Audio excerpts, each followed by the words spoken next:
మెదక్ పట్టణంలో ఏదైతే ఘటన జరిగిందో చాలా బాధాకరం, దురదృష్టకరం.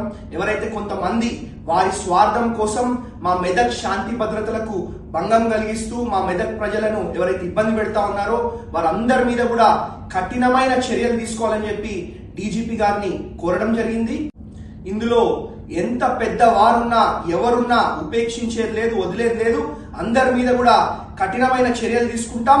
మా మెదక్ ప్రజలు సుఖంగా సంతోషంగా ఉండే విధంగా మేము వ్యవహరిస్తామని చెప్పి అందరు కూడా మరి తెలియజేసుకుంటూ, అదే విధంగా మరి ఈ సోషల్ మీడియాలలో తప్పుడు పోస్టులు పెడుతూ మరి ప్రజలని భయాందోళనకు గురి చేసే ఒక ప్రయత్నం కొంతమంది చేస్తా ఉన్నారు. వారందరూ కూడా తక్షణమే అది ఆపివేయాలని చెప్పి మరి కోరుతూ తెలియజేసుకుంటూ, అదే విధంగా ఇవాళ నల్లపోచమ్మ బండ్ల పండగ, అదే విధంగా బక్రీద్ పండగ కూడా మరి ప్రజలకు ఎటువంటి ఇబ్బంది కలగకుండా మరి చర్యలు తీసుకోవాలని చెప్పి పోలీస్ డిపార్ట్మెంట్ ని కూడా మరి కోరడం జరిగింది.